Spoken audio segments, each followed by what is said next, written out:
দেখেন কত সুন্দর দেখতে গ্রামের প্রকৃতি। ঢাকার অতি নিকটে কেরানীগঞ্জ হজরতপুর। পুকুরের মধ্যে মাছ ছাড়া আছে, পাঙ্গাস, তেলাপিয়া, সিলভার, বিভিন্ন ধরনের মাছ আছে। আপনারা লাগলে নিতে পারবেন। দেখুন আপনারা কত সুন্দর দেখেছেন। এই যে ভালো পুকুর, এই যে সুন্দর পুকুর।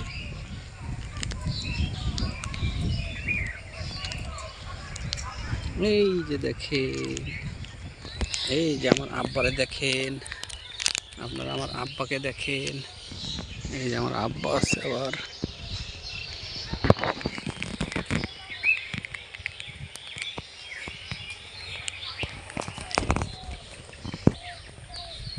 মসজিদ, কত সুন্দর মসজিদ দেখেন। মসজিদের সামনে ভালো স্পেস আছে, মানুষ ঘোরাফেরার মতো বসার মতো জায়গা আছে, কত সুন্দর দেখছেন।